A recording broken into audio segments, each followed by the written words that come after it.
国际间，我们必须要讲的是，现在呢，不只是在军事上面，在经济上面，其实现在呢是捆绑在一起来看的。带您来看到的是现在沙烏地阿拉伯跟美国他们之间已经有持续了50年的石油美元协议，其实在上个星期日6月9号就已经到期了。可是呢，后来到底签或不签，一直都没有什么讯息出来，一直到这个星期三的时候呢，才看到对岸有一些媒体在报道，是不是真的不签了？没想到这个讯息是真的，沙烏地阿拉伯决定不续签，代表了什么？代表着石油美元时代即将画下一个句点。好，这么一件事情呢，反过来其实美元可能会更担心，原因是因为先前美元能够在国际市场上面占有一席之地，很大的一个部分呢，其实是因为那个时候跟石油挂钩上了。同时呢，现在如果真的两边脱钩的话，有没有可能造成美国通膨持续的上升，利率持续的上升，还有他们最担心的美国国债问题？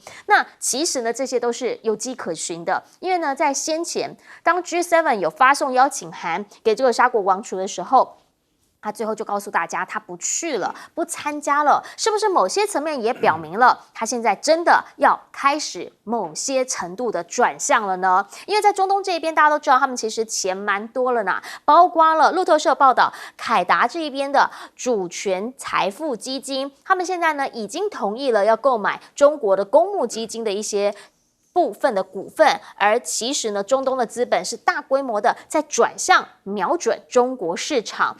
里面就包含了先前的一个蛮大的新闻联想呢现在已经跟沙国所成立的这个半导体还有人工投资基金来做合作，而且呢他们要提供20亿的美元无息可换股债券的投资。那个时候在市场上很多人都在注意这么一个讯息，中东市场是不是某些层面真的会大幅度的跟中国这边的市场来做一些合作，甚至技术开发。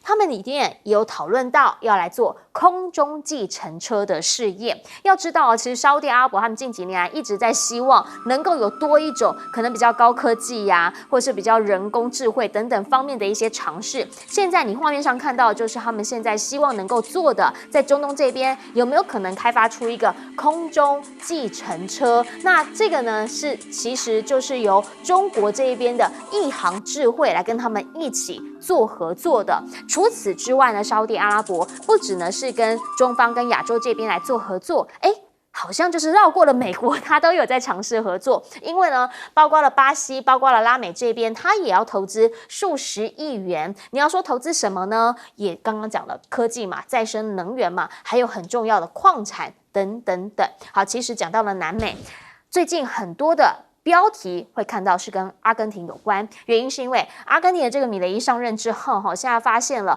确实跟他原本讲的不太一样。本来在选举的时候呢，讲到中国他其实呢 keep up， 但现在发现了他们的央行跟中方呢是继续续签350亿人民币的货币互换协议。某些层面也因为他们的币值现在真的出现了一些不是那么稳定的问题，甚至呢米雷伊现在有可能会访华。好，针对于这个讯息，他们的政府发言人讲的说，双方是没有要求要举行什么双边会议啦，但是这并不意味着访华一事不会发生，最主要还是跟经济有关。因为呢，其实米雷当时能够选上，最重要就是因为大家希望能不能就干脆打破这个盒子，让他尝试看看能不能改革。结果呢，在他们做经济改革的法案的时候，竟然是发生了场外非常严重的一个冲突。带您来直接看画面这个冲突呢是民众他们直接可能是丢石油弹或者是催泪瓦斯等等。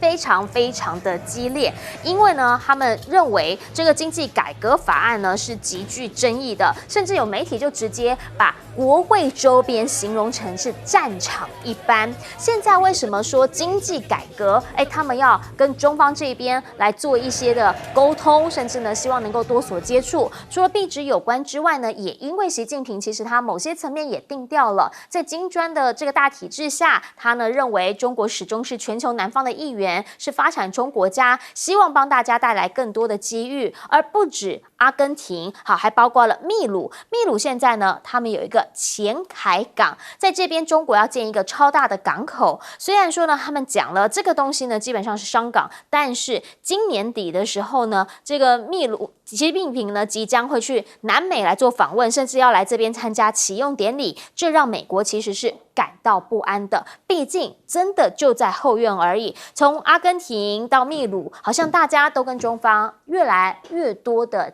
交流。那对于美国来说，他会想问：那我呢？本来这些都归我管啊！请教一下玉芳委员，您怎么样来看？本来也应该跟美国比较近的沙烏地阿拉伯，很多人没有预料到，他竟然就不续签那个50年的石油美元了。这个王储哦，上次因为那个华盛顿邮报记者的这样一个命案了，所以跟西方国家，尤其跟美国搞得是很不愉快了。不过后来当然关系有所改善了哦，但是沙烏地阿拉伯对他来讲，他有选择的这样的一个能力了。现在啊，因为以前他必须完全倒向美国，其实沙烏地阿拉伯跟美国之间最大的问题就是以色列。虽然美国现在尽量要拉拢以色列跟沙烏地阿拉伯关系正常化，但是对他们来讲，他们阿拉伯国家朝野就包括人民，他们真正心里头很介意的一件事情，就是这个巴勒斯坦难民的事情。因为这等于是对所有阿拉伯国家、新伊斯兰教这些国家来讲，某种程度是一种羞辱啊。因为现在加沙走廊，这人民被大量的这样的一个死亡啊、死伤，然后美国显然是完全偏向以色列，所以阿拉伯这些国家在内心是不是很痛快的啦？而且沙烏地阿拉伯对他来讲，在游牧民族，它本身有它的灵活性啦。他们讲他在沙漠里面就是到处要漂泊，他一定要灵活。所以为什么阿拉伯人其实很会做生意的？你看中国历史上最早到台湾来，到这个泉州啊，到中国大陆做生意的阿拉伯人啊，而且航海的技术当然他们也是很好了。所以对沙烏地阿拉伯来讲呢，就是说我要有所选择啦。所以为什么1980年代他们就跟中共买弹道飞弹，东风3型的弹道飞弹？因为他都觉得我的防卫不能完全依赖西方，尤其不能依赖美国，我自己要有所防卫啊。那个时候他其实对以色列的担心可能还小于他对伊朗的担心啦。所以在阿拉伯世界，伊朗跟沙烏地阿拉伯相当程度是在竞争，因为他们教派的不同，一个是逊尼派，一个是什叶派嘛，就长期历史上的甚至有仇恨嘛，这样。可是不管怎么样，对他来讲，就是说我如果能够在美国以外再找到一个大国，可以让我采购武器方便，然后在外交上对我也有所帮助的话，他就会選擇。這個不是只有沙烏地阿拉伯，也不是只有阿拉伯的國家，全世界的國家其實只要這個政府腦袋夠清楚，都希望左右逢源啦，不會像我們只包了一個大腿就不放了，他一定要左右逢源。你看今天新加坡的做法是不是左右逢源？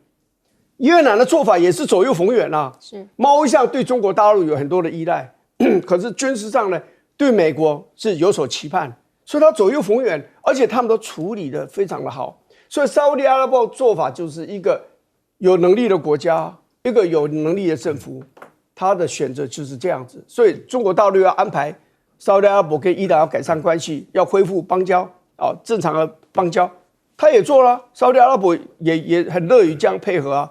所以未來來講，沙烏地阿拉伯大概他們會越來越自主，全世界國家其實都會越來越自主，這個是值得我們去學習的。我們要與人為善啦，要左右逢源啦，而不要過分的偏執在外交的選擇上。請教一下艦長怎麼樣來看？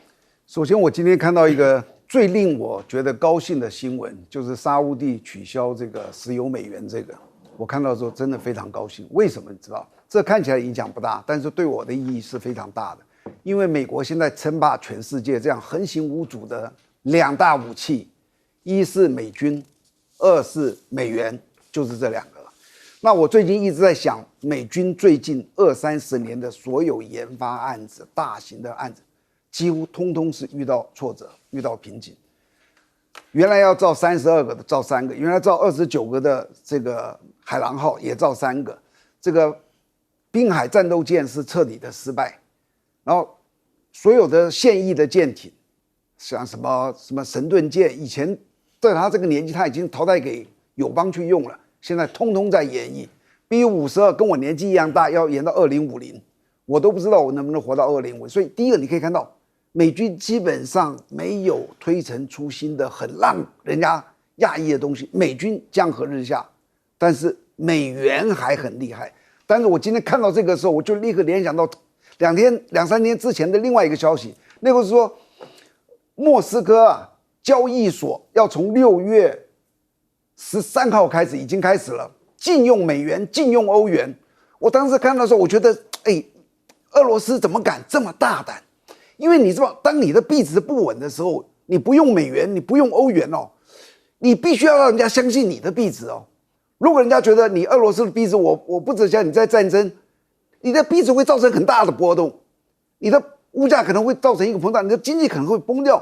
当时我一直在想，普丁怎么这么大胆？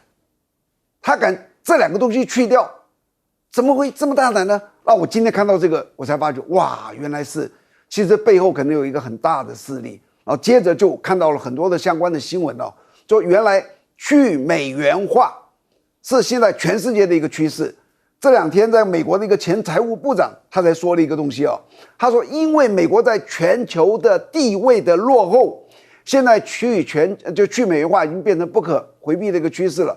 好比说东协10国已经在讨论不用美元了，金砖要决定制作金砖自己的币值，然后好比说这个好几个国家，什么巴西啦、沙烏地阿拉伯啦、马来西亚啦，通通都决定说我们不要了。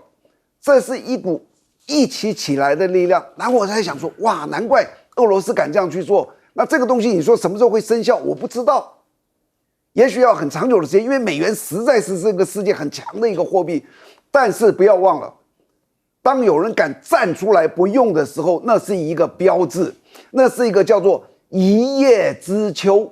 大家看着这样去做，我觉得美元未来哦，你可以看到它想再强是不太容易的，它会一直往下走。是，想要请教东哥怎么样来看？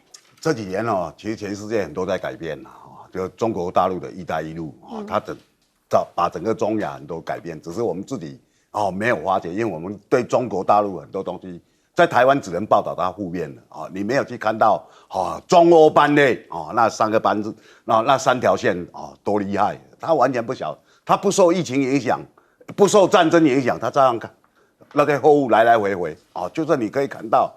那我们现在发现它一带一路这边它带来了整个的变化以后你可以看到了中国大陆过去努力经营的金砖4国5国，现在又加入了5个国家就是沙烏地阿拉伯、伊朗阿联酋伊索比亚还有埃及，你可以看它的层面已经慢慢扩展了。再加上习近平最近要访问南美洲，你就可以发现说，他几乎除了美国跟他欧洲那些伙伴之外，全世界其实每个国家都是他的势力范围不管是经济上或军事上那不完全跟我们在台湾看到媒体的情况不一样。阿拉伯过去是很传统，很跟美国是站在一块的。那大家知道，阿拉伯现在的权力是抓在王储手上，他等于说是他的行政院长，他爸爸将来王位要交给他。他被拜登怎么羞辱？拜登说他是一个贱民。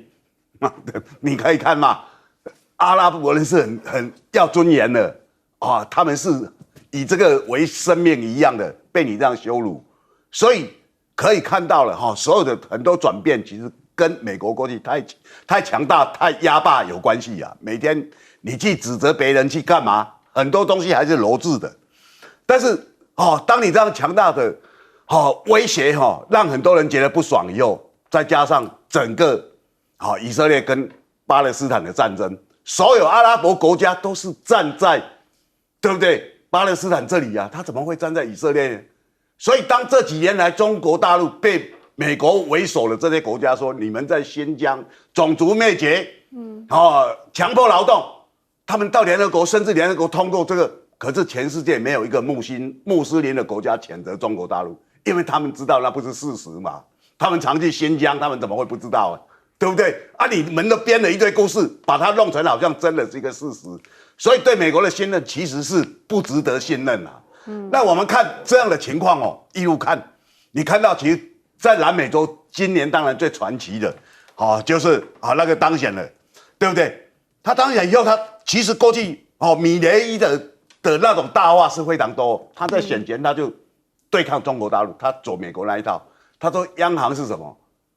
他把央行就是垃圾，中国大陆就是刺客，他现在叫他的央行去跟中国大陆签这个，他所有东西。当选了以后，整个嘴脸就不一样了。选前都是一堆狂言，然后让很多人误以为说，哇，他要跟中国大陆对抗，哇，很那个。他也是完全那时候选前是说，我就是拥抱美国，要学台湾一样。可是发现美国不可信啊，发现只有中国大陆，他又没有要侵犯你，他跟你做生意。现在整个南方市场，本来米雷伊是说我当选我就推出南方共同市场，现在什么都不敢了，因为他的国家已经乱成这样，所以可以看到了整个政治现实让很多人嗅到了，其实世界正在很大的变化。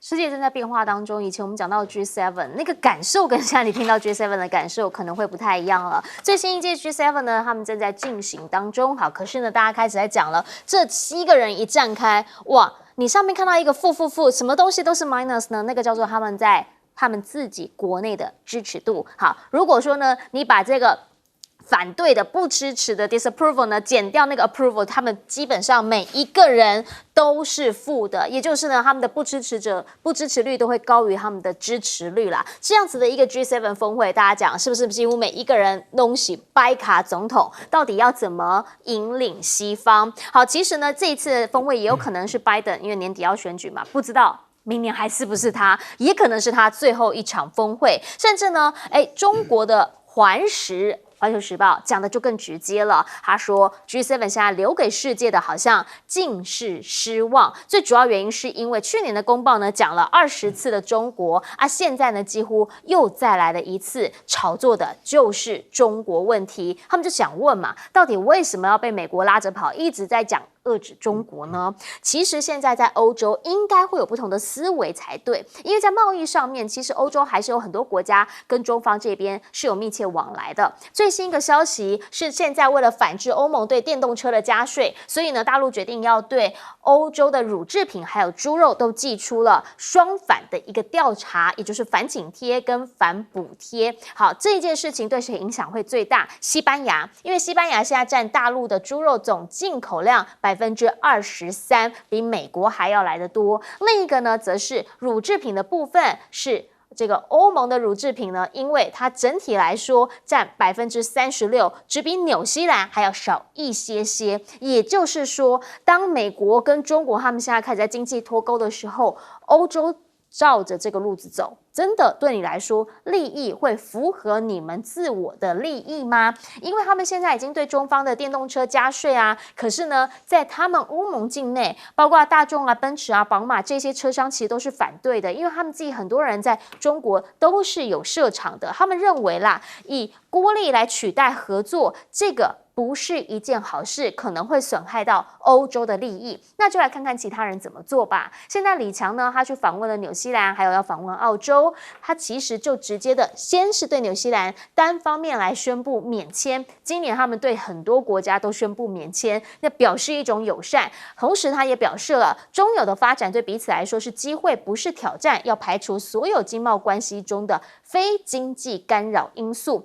澳洲更敏感，原因是因为先前几年中澳之间的那个贸易，哇，那是一个纠结啊。现在李强来访之后，你看看现任的澳洲总理艾班尼斯在报纸上面他自己署名发文，他说现在澳洲的包括棉花、铜啊、煤啊、木材啊，甚至还有葡萄酒都能够重返中国，觉得让大家真的获益匪浅。他们的贸易部长更讲了一个大实话了，说一旦中国呢，他在最近1个月对我们的葡萄酒来解禁之后，哇，第1个月我们的葡萄酒销量就超过前3年，过去3年都卖不到这1个月，1个月就突破了，你就可以看得出来彼此之间的那个贸易的紧密程度。而且呢，现在他们澳洲人还对中国总理李强的到访有期望，他们期望的是什么呢？他们期望的是第一，大猫熊租借快到了，可不可以让他留下来啦？第二，则是希望说呢，能够在午餐会上头，让两方的关系能够好好的回到正轨上，能够让他们原本不只是龙虾啦，不只是葡萄酒啊，贸易上面有更多的合作，这一些他们觉得才是他们所在意的。回过头要请教玉芳委员了，您怎么样来看 G7 峰会上面的这个 minus， 就是他们所有的这个不支持率减掉，支持率减掉不支持率，结果发现每一个人的不支持率真的都很高。对啊。这个其实 G7 的，你像这个英国下下要提早要大选，这个保守党的前途是岌岌可危。是，然后马克宏现在也是右派抬头，所以马克宏现在要在19天之内要选举，对，也是真的非常危险。我觉得他敢冒险的原因是他觉得巴黎奥运会会带给执政党或执政联盟很大的利益啦，有红利就对了。我在想他的想法是这样啦，那德国的肖兹也是这样啊，也右派的势力大增啊，反对移民的啦，这些，所以他自己的处境也不是很好。最重要，这些国家彼此之间也其实没有那么和谐。你想想看看，澳洲本来要跟法国采购潜舰，好巨额的这个经费要采购潜舰。双方都同意了，最后谁把它从间把它叼走？就是美国加英国就把这个合约给叼走了。所以你觉得澳洲在考虑到对外外交的时候，会完全听美国人的吗？或者他以前的老东家英国的吗？不会嘛。那刚刚讲的龙虾，就是一个问题。还有就是那个，尤其是葡萄酒，他葡萄酒以前1年他给他增加那个关税200%多以前。他1年卖到这个大陆的葡萄酒，是他外销的大概1/3，那个量，12亿美金呢，几百亿台币耶，这个都没有办法替补了嘛。所以现在的这个工党的这个政府会受欢迎，而且他为什么会选赢？其中就很多农民造反嘛，就觉得说你搞得这样僵硬，把跟中国大陆关系搞这么坏，龙虾卖不出去。这个葡萄酒卖不出去，大麦也不好卖，煤炭什么木材全部都受影响，所以他们是会有意见啦。我的看法是这样啦。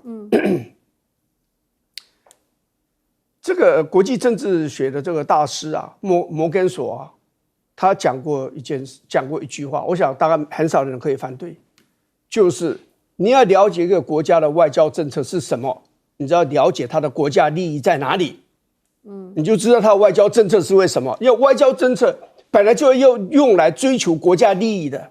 那我现在加一个但书，正常的国家都知道要用你的外交政策、对外政策来追求你的国家利益，只有不正常的国家才在那边脑筋不清不楚的所以这个就是非常现实。你看澳洲跟美国关系这么好美国现在要卖核潜舰给他，日本想要美国都不给他，要给澳洲，因为他们一样是白种人，就是 Anglo-Saxon 的这个民族。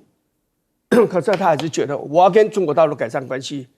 我选举的时候也不是你美国人可以投给我的，我这么多农民做外销的，如果我们跟大陆的生意没有做好，他们没有钱赚，他们有可能投票给我吗？所以他的想法是这个样子。自己说，你说欧盟坦白讲，31%中国大陆应该是可以接受了。就是我讲电动车的，而且你去看外电，我都已经看了，说这个挡不住比亚迪到欧洲去了，挡不住的啦。这比美国这个好多了嘛，这关税比较合理嘛。而且说实话啦，你法国也不能够在这个问题上面太为难中国大陆。你的空中巴士谁在买？对不对？然后你的德国的奔驰这些谁在买？都很清楚。所以到最后，美国的势力再怎么强大，他也不可能是压制其他的国家，放弃他的国家利益来附和你美国。我再讲一句，只有不正常的国家才会无视于自己国家利益的存在。是，我们先听一下广告，广告回来继续来说。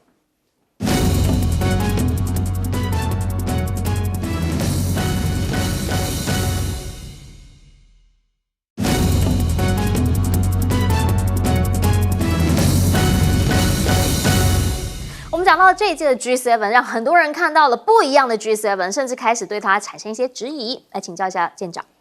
我最近看到一个媒体报道，把他们几个的照片用一句话来形容，叫做“最后的晚餐”，就是他们不会在一起了。这中间绝大部分的回去大概就要结束了他的政治生命了，也就结束了。那我特别要提醒一下 ，G7 的7个成员国，全部是当初在8国联军的时候去攻打这个中国大陆的，欺负我们中国人的，而且这中间只有一个你去看不到，在那个8国联军的名单里面叫加拿大。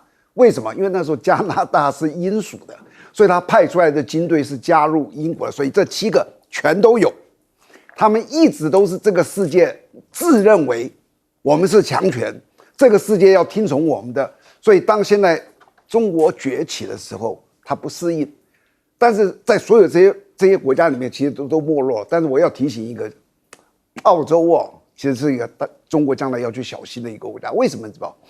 澳洲当初是囚犯，他们那里的人哦，能够生存到今天都非常的勇猛彪悍的。从什么地方可以看？你知道？每100万人平均得奥运金牌的澳洲，几乎都排名第一，偶尔跑出一个小国拿一个那算例外的。说平均起来10几、20面、30面的。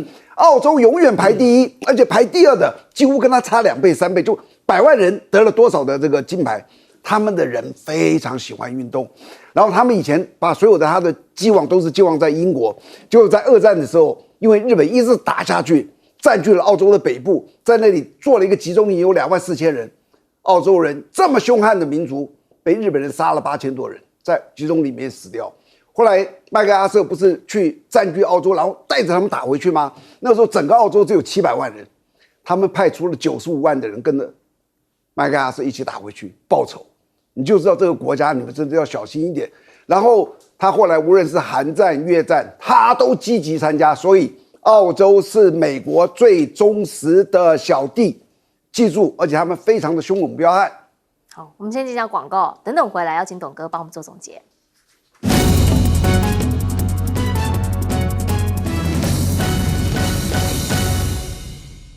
节目最后要请董哥帮我们做总结。大家知道，现在全世界一个很大的变化，就是欧盟对中国大陆的电动车进行制裁。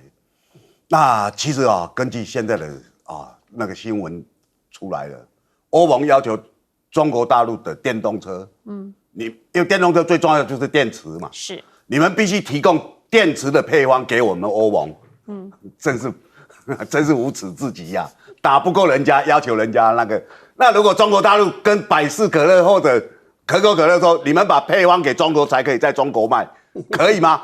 你一定说这是土匪。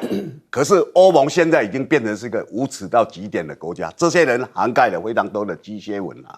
那你可以看到这一次的报复哦，我跟各位讲，它最主要是2个国家在主导，一个是法国，一个是西班牙。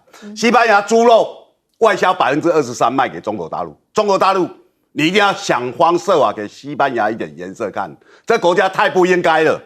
那法国呢？法国习近平对他都好，他去北京，习近平见他。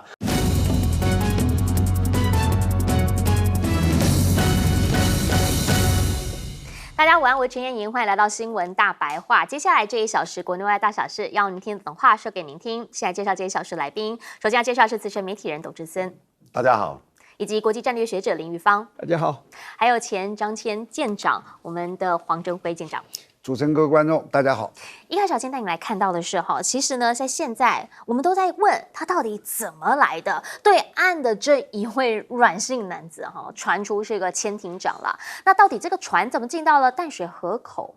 而且从头到尾没有人看得到吗？好，先前海巡部一直告诉我们没有啊，我们从头到尾都在监控。结果海军下出来讲了不同的说法，讲了个大实话。他说是因为它吨位太少了，所以我们的雷达没有办法发现这么小的船。那就是两边讲的不一样。那到底是有一开始就监控，还是根本你都不知道，人就已经在岸上跟我们的这个台湾中华民国的国民在聊天了？这个大家很疑惑啊。另一个人也出来讲这件事情了，他是于北辰将军，好，现在的桃园市议员，他跟他女儿一起开直播，女儿还酸他说：“哎呦，爸爸，你看啊，大家都在黑你说，你看他们找不到路，没有啊，他们都找得到路啊。”还有人说啊，这个怎么会有迷路的问题呢？结果于北辰的讲法是如果他没有迷路，怎么会撞到人家的船啊？我讲的是路上的迷路，不是海上的迷路。还说船在海上航行靠的是罗盘，这从头到尾我们都觉得很奇怪。因为迷路跟撞船，说实话那个应该不相关啦，因为他那个是因为要停船的时候技术可能没那么好，然后结果不小心就撞到了。那路上迷路跟海上迷路不一样吗？因为现在海上不是应该也都是靠导航吗？我们就去请教了我们的小舰长吕律师他的讲法就是说，基本上呢，如果说碰撞是因为迷路，他觉得这种说法呢，对他来说是开了眼界啦。他想问的是，这一些的说法真的都是我们的于将军他本人的说法吗？是我们一个将军该有的军事专业知识吗？其实现在军方有非常多的讨论，除了说呢这些专业知识讨论之外，还有另一个就是我们到底应该怎么样来做操练这么样一个讨论。因为上星期呢，这个我们的国防部长顾贵雄顾部长，他就直接出来讲了，他要把这些形式性的东西都先删除了，这里面就包括了刺枪术。可是问题是现在我们也发现啦，他要删除取消刺枪术之后，结果呢，现在他说法改变了，他说内容其实还在研议。什么原因呢？最主要的原因是因为现在大家开始在讲了，刺枪术如果要删掉的话，那把它换个名字吧，变成了枪械格斗。什么意思呢？因为如果说呢是以枪械格斗的话，那是不是其实某些层面它还是一个刺枪术呢？这个大家开始来讲说，是不是就是当你讲出来之后，下面的其实有很多不同的专业的意见，有不同的声音，所以慢慢的在调整呢。因为其实到目前为止，大家想知道的就是这位文人部长到底了解有多少。现在郭立雄的讲法是，他的了解就是，如果我们加入了美国的印太战略，就可以协同性的来吓阻对岸，甚至呢，他也强调备战才能避战。他一再的在讲啦，说我们呢跟美国来做这些印太战略啊，包括了最近有很多各国的友人啊，都是从我们这附近来经过啊。他觉得这某些层面来说都是来帮忙台湾的。而另一个呢，则是当美国这一边来讲，他们要如何保护台湾，是要把我们台海变成一个无人地狱的时候，对岸的专家则直接说了，你这个讲法他们看起来叫做赤裸裸的恐吓，甚至还说这个就是他们用武力干涉台海，有可能会造成难以承受的后果，这个要他们多多注意。因为毕竟到目前为止，其实台海现在两岸之间之外，已经有太多人在这边自由航行了。加拿大之外，还有的是呢荷兰。先前呢就有人在讲了，说对岸呢是不是又派了军舰越过中线以东来监视这个荷兰的巡防舰，甚至说呢这样的作为是要企图内海化台湾海峡。大家也在说，他们现在的这个做法叫做温水煮青蛙。甚至呢，澳洲的退役将领是怎么讲的？说这样子的一个方式恐怕会让美国难以出手，因为呢，你看到这几次的军演，他就把我们这样围起来啊。那无暴力的封锁，是不是真的会让美国难以出手呢？这一再一再的，是不是都在告诉我们，对岸其实对我们非常不利？美国这边呢会来帮忙，或者是说美国这边在警告我们这一些的做法，那让我们有一些意识吗？可是美国人他们自己在做什么？他们在做的是跟对岸坐下来，好好的沟通一下。来，第二届1.5轨的对话现在在北京举办，双方都认为他们应该要坚持和平共处。和平共处，和平这两个字在中美之间出现了，但在台海呢却出现了所谓的无人地狱，又或者说台海现在有可能会变成内海化，会变成温水煮青蛙。怎么这样的一个差别，在不同的位置会有不同的名称？台湾为什么就一定要变成那个台海的地狱呢？请教一下董哥，我们应该要怎么样来看这件事情？确实啦，如果说我们还开玩笑，自由行他还真算第一人这自己就这样子就过来了，然后我们也没发现。海巡跟我们讲全程监控，海军跟我们讲，其实他真的看不到。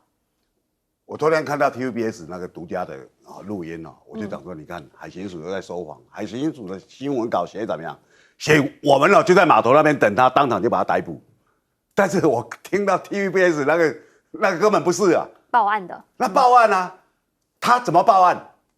他说他先跟警察报案，警察说这海巡管的那你打118，他又打给海巡，他又讲这从大陆过来厦门那边偷渡怎么样就讲一讲。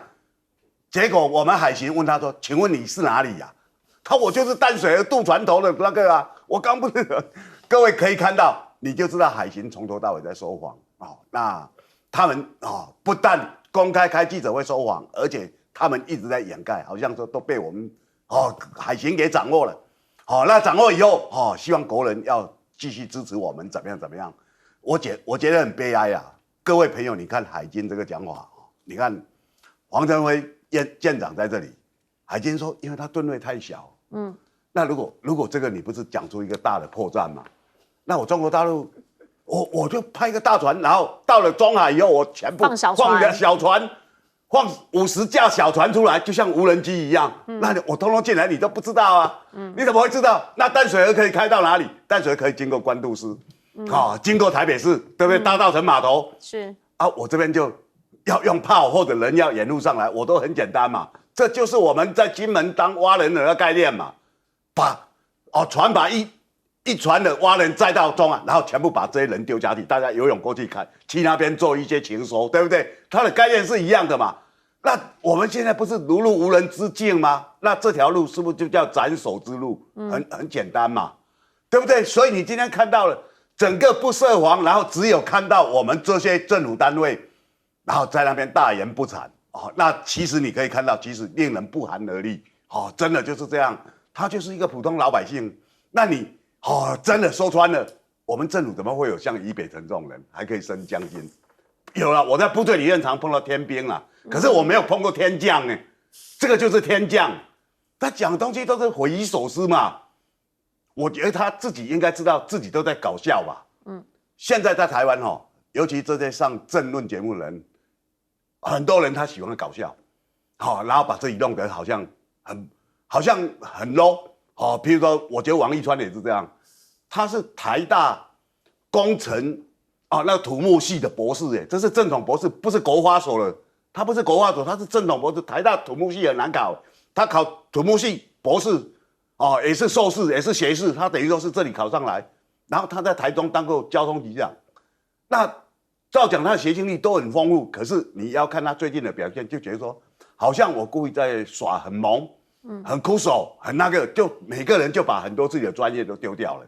那这个当然我们就觉得匪夷所思，可是对他们来讲，他们是有市场啊，他的电视台有市场，他在言论市场有市场，很多人在网络上就很喜欢他，他就觉得说，我这样很得意啊，我只要不是正经人，不要扮正经人，我就很受欢迎。那你去当演员嘛，你去当演戏的，所以你今天看到台湾很大的悲哀就在这里，你知道吗？那我觉得俞北辰这些被人家讲了以后，还可以大言不惭，对不对啊？名嘴不可以在电视上乱讲话吗？这听了真好笑。我们在这个行业也很久了，我们怎么敢乱讲话？你一乱讲话，人家就会然后拿出来，或者你讲错，人家也会来纠正，都会有嘛。但是你今天看到乱讲话，是你知道自己那个你乱讲，知道错的，这是乱掰的我们有时候当名嘴可能会犯了错误，有些东西可能你信息不完整或怎么样讲错了。有时候都难免，但是我们也会更正啊。那他这是大言不惭啊，对不对？名嘴难道不能在节目上乱讲话吗？听了都不寒而栗。那我们可以看到，他很多东西根本就是有问题。这个有问题就最后就变成一个心态了。这个心态就最近陆军官校没有邀请他，他就说：为什么没有邀请我？我是协子部指挥官呢。陆军官校的协子部指挥官我也认识很多啊，我有问了几个，没有人收到那个啊。那你比别人大吗？对不对？像金门那个黄一丙中将，你俞北辰也是少将他以前也是协子部指挥官学生指挥部的指挥官，过去是少将签，现在是上校了。但是你可以看到，他好像很在意，说，我是不是因为怎么样你不邀请我，看不起我？他就自己又把他对外去宣腾，那你这个就是心态有问题嘛。所以我觉得我们有时候看这些。就是你自己要知道自己在哪个角色，就要扮演怎么样的说法。是好，其实我们大家现在最担心的是什么？要请教一下玉芳委员，因为常婷也是在这个国防相关领域，我们就想问啦，如果说他这样子可以进来的话，那我们是不是在国防上面就要努力一些？刺枪术这个取消，结果马上现在又改变了，说内容还在演绎，某些层面是不是也真的是因为军方里面很多人觉得？这个不是所谓的形式性，他们也觉得你把它改个名称好了，你把它改成枪械格斗好了那其实不就是原本的刺枪术吗？这有什么不一样？军队啊，没有什么小事，军队就是大事，是每一件事都要大事，小小一件事都可能会有很大的影响。所以呢，我们这个政府的领导阶层，你们在处理任何跟军队有关，而且行之多年的军队的这样的一个传统的时候，你们都要非常谨慎小心，而且要谋定而后动。你不要新官上任三把火，好像要显示你最亲民，你最体恤这个年轻人，最体恤这些役男，这个不是这样做的。我们要想一件事，大家都记得2016年的6月12号在凯道前面踢正步这件事吧？这是民间发起，何启胜发起的嘛？以前他这个电视台的这个早年在这边工作过嘛。那为什么会这样？就因为有某一个军种的新兵在踢正步的时候闹大笑话，社会大众都看不下去了，那踢得哩哩浪浪嘛。所以何启胜才召唤这些他们专修班，陆军专修班毕业，你们大家回来练习，然后他们练习了好几个礼拜，然后就踢。你知道那个影片不断的在媒体还有在这个网站上不断的出现，我自己大家都看了几十遍了。为什么会这样？这个大家非常感动。这些人退伍这么久了，50几岁的大叔了，他们还是有这样的爱国心，而且他对军队觉得他们当年踢正步是一种荣誉而且他们真的踢得非常好，虽然肚子大了一点，所以这就让人家觉得说，当兵当了很久已经退伍很久，让他最怀念的就是踢正步这件事情。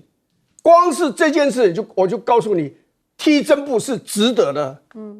你服务了，在军中服务10几年、20年，你离开军中这么久，你想到的是老弟们，你们踢得太差了，看我们来踢吧。而这些社会的反应是如此之强烈，连郝柏村先生也去了，陈廷宠这个上将他们都去了，曾金林他们都去了。为什么会这样？因为引起人家的反响嘛，所以我是觉得不要随便这个改掉它。另外一个我们讲吃香素的问题现在谁在讲巷战？是民进党政府所以我们要有打巷战的这样一个决心到最后就可能要巷战了，再向你们作战。那我问你，刺刀拼这个刺枪，这是不是也是近身肉搏打巷战的很重要的一个需要具备的这样一个技能，这样一个能力，是吗？那你为什么马上就要拿掉？而且我讲真话，不要讲说打巷战刺刀也是对军人的一种训练，你知道吗？因为战场是个非常复杂的这样的一个场所，天上可能飞弹在飞，打千里外的目标，可是你近身格斗这种是会出现的。你有没有学过刺枪术？在那个关键面对面在厮杀的时候，是影响是很大的最后讲到俞北辰说的是，其实我是不太愿意讲他实在是没有这么重要了。他讲到说，中共军队如果到台湾来，因为没有 GPS 所以就会迷路。我请教你，战争在这个地球发生，已经是1、2千年、2、3千年的事情了吧？从丢石头开始吧，到大规模的军团作战，也有1000多年的历史了吧？那我请教你一下，亚历山大从欧洲打到印度来，为什么没有迷路？那时候有 GPS 吗？有北斗吗？什么都没有嘛。为什么他就会一路打过来？那我再问你，蒙古的军队占领中国，还军队一路打到欧洲去，一个从欧洲打到亚洲来，一个从亚洲打到欧洲去，是怎么打的？为什么没有迷路掉到大海里面去？这是笑话嘛？你知道，以现在战争来讲，什么叫做地图？作战地图。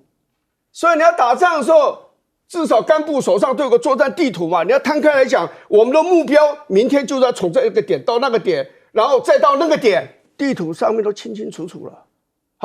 尤其在台湾，我们的交通网路四通八达你去看看我们的路标多么清楚。这条路要通到哪里？这条路要通到哪里？大概距离多少公里都给你标出来，是不是？你看诺曼底登陆的时候，那个军队上去，欧洲的这个联军的军队上了这个法国，你看看他们是不是一路在走？他们看什么在走？那个时候有所谓的北斗系统或者是有 GPS 吗？没有嘛。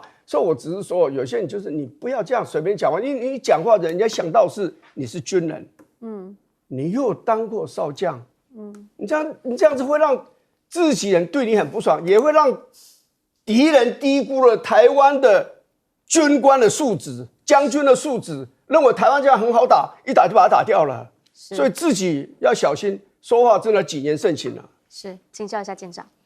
我讲一下哦，这个美军最近讲的一个叫做地狱景象，它就是说台海战争的时候，它有上千架的无人机啊、无人舰啊在这里，把它造成一个地狱，就是说大家都不要进来。他讲这个的刚刚好是一个外行，为什么？不管是无人机或是无人艇，做这种小型的很有战力的，目前全世界领先全世界的都是中国大陆。所以战争的时候一定是讲的，就是说以己之长攻彼之短。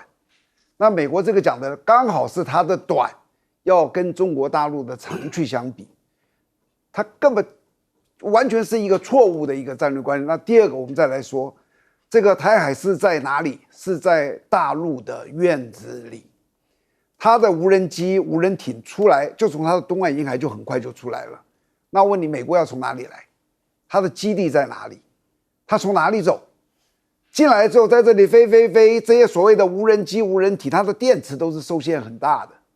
那到最后没有电，它回到哪里去？所以他说的是一个刚刚好的，是一个外行，这是一个。然后我觉得顾立雄说了一个说，我们加入印太就可以确保台湾的安全。我觉得如果你加入印太，而且真的人家收了你哦，刚刚好是制造台湾的危险。为什么？你们军事联盟就是他武统的这个条件之一。所以，即使他要你去，我都觉得我们政府要好好的去考虑一下。然后还有一个就是这个所谓的这个 GPS 导航，现在我们所有人出去都是靠 GPS 啊，所以他不会有迷路的任何的问题。那他为什么会撞船？是他操控不好，不是他迷路。好比说你开车到马路上，你撞车，你为什么撞车？是你开车驾驶不好，不是你迷路啊。所以他们这个都搞错了，其实就是他的技术不好。接着你就去问了，这个60岁的人开了这个艇从这么远过来，他怎么会技术不好嘞？他怎么会在里面超过跟人家给撞上？但海上你知道在淡水河也很大，撞上也不容易啊，知道？所以他是不是临时的才去学习这个的，而不是一个很熟练的人？然后最后一个要讲哦，所有讲的这个 GPS 没有问题的都是现在承平时期。打仗的时候你以为它还能照常作用吗？不一定。所以经常说，如果下次打仗，所有人要退回18世纪，就你又要退回最原始的那个方法，不是说今天有个 GPS 我就可以这样子，绝对没有问题。然后至于说近身搏斗啊，刺枪术真的不是近身搏斗。什么是近身搏斗？知道吗？叶问的咏春拳，全世界的情治人员都在学叶问的咏春拳，我们也应该去教教咏春拳，短刀、短枪，手怎么样打，那个才适合近身的搏斗。